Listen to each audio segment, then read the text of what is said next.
We're actually down here. They're opening the plant here in the States.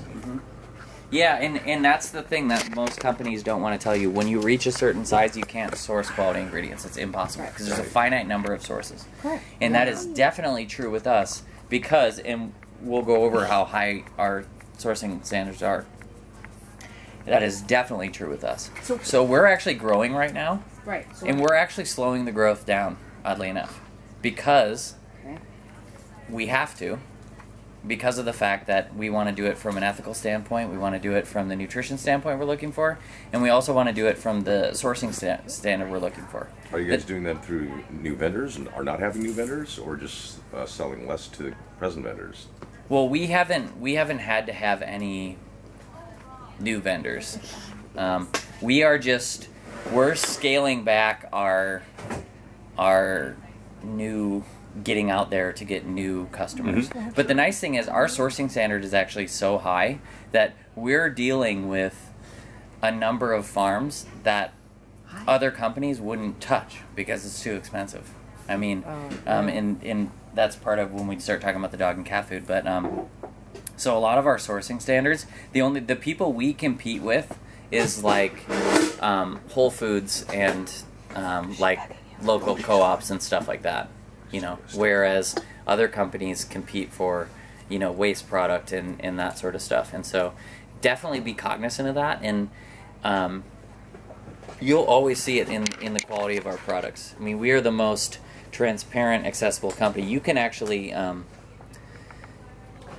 Roxanne, who does all the procurement, her cell phone number is on our website. You can call her and ask her about anything about specific farms that she'll tell you. I mean, if you went to Pennsylvania, we'll take you through our facility. We'll take you to the goat dairy. We'll do all that. I mean, we make...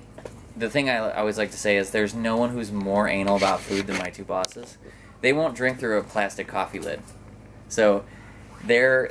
And they make food that their dogs can eat, which is even a higher standard than me, which is ridiculous because I have an outrageous standard. I like to say that the eggs I buy for her are $9.83 a dozen. So we as a company are totally cognizant of that, and that's you should, but hold us to it. Like, if you start using our products, you know, and a year from now, ask me the same exact question. Well, we'll be selling your products. Yeah. So, because we're opening in Nature's. Oh, great. So, great. Yeah. Absolutely. And I'm actually, the cool thing is if you have any other questions or anything like that, there's an 800 number on our packaging which goes directly to my cell phone.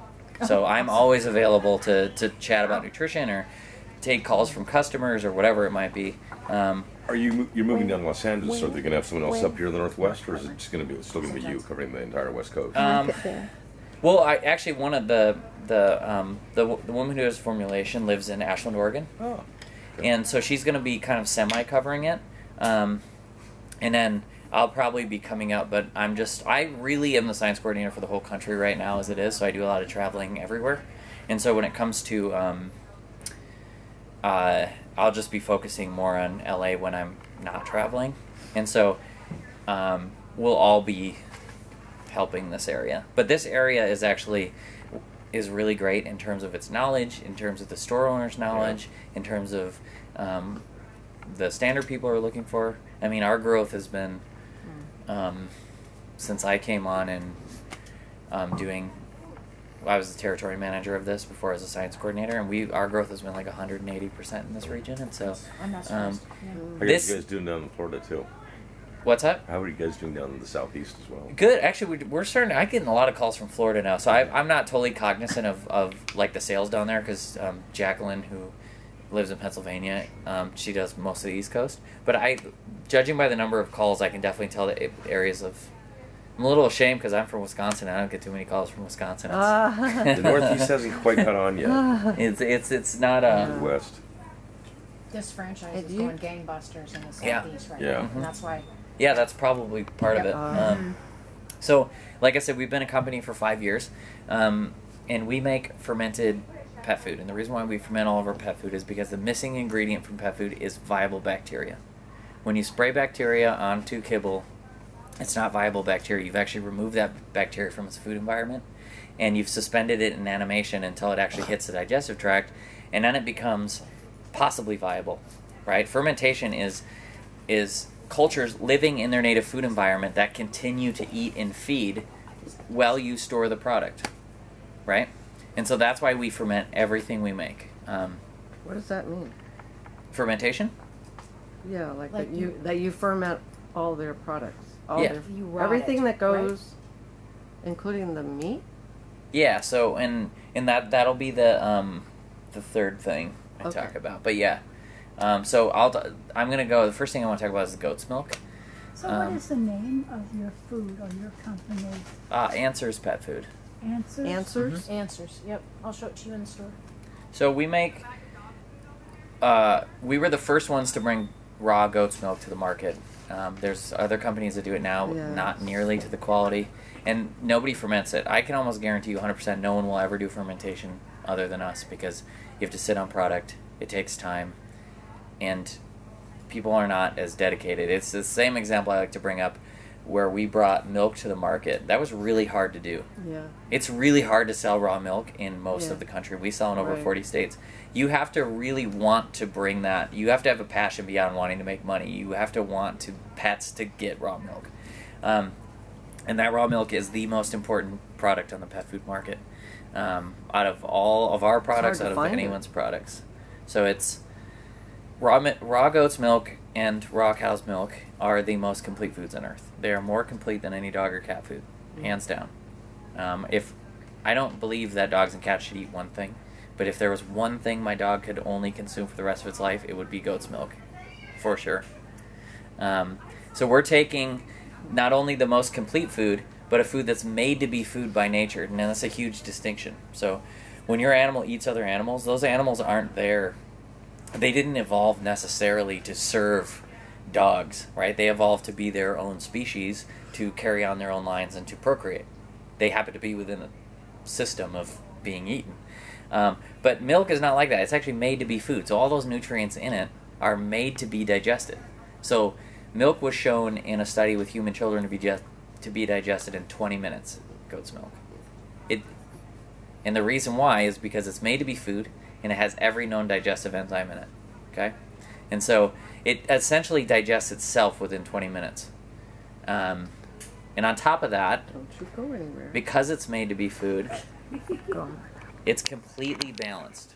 So when you actually talk about complete and balanced, the only food that really is like that, besides maybe like bee pollen might be another one, but in terms of foods, milk is actually balanced, and that's why we put a lot of animals that have chronic issues on milk fasts, because when you look at healing, you want bacteria, you want balance, and you want enzymes, and milk is perfect for all of those things. And so if you look at the average piece of food that I was talking about, right, like in terms of phytonutrients, there's 8,000 phytonutrients. Milk is infinitely more complex than that, right? And now we're taking milk and we're fermenting it, so we're adding bacteria to it that are pre-digesting the milk and creating new enzymes and making it even more complex. And this is why it does things that we never expected, and why we see so much healing when it comes to the milk, because there's so many different nutritional qualities to it. It's an amazing product. And the way we produce that is we put 2 buttermilk cultures in the milk that start growing at 47 degrees. And the culture, the bacteria you're worried about, like E. coli, starts to grow at about 70 degrees. And so, but we keep the milk for 7 days at 47 degrees. And so by the time it would ever get up to 70 degrees, there's no food or room left, because there's a limited amount of food and room for bacteria, and it's all gone. This is how people preserve food before there was refrigeration. And so we use that because not only does it make the food more safe than any other brand, but it also makes it infinitely more healthy.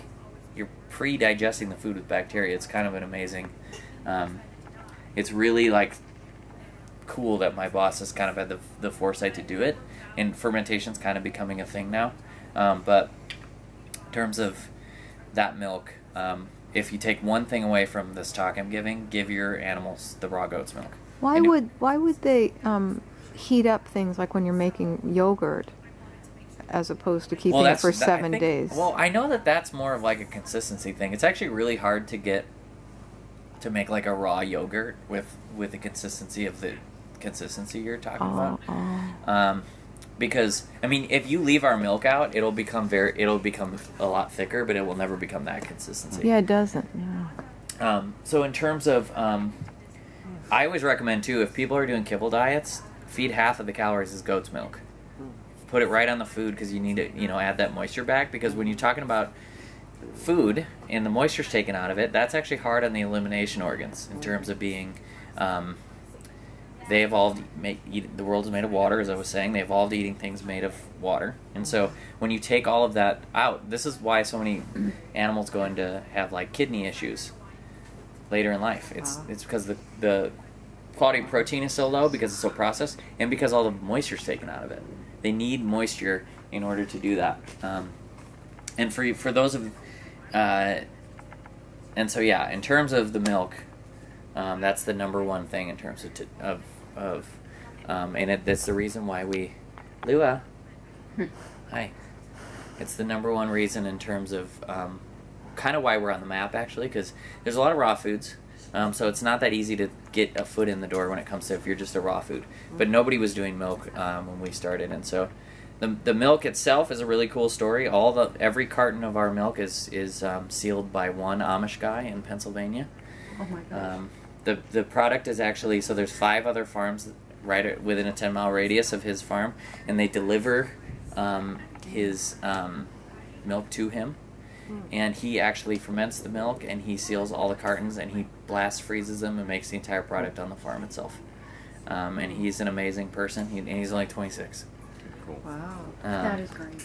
And so, in terms of milk, there is no better milk in terms of, from a nutrition standpoint, or in my opinion, an ethical standpoint, that you can buy, and then we ferment it, which fermented milk is always going to be inherently healthier than regular raw milk. And so you can't buy milk, and I buy raw milk in Seattle all the time for myself to drink, like at co-ops and farmers markets. None of it is as good as ours. It's just, it's an exceptional product.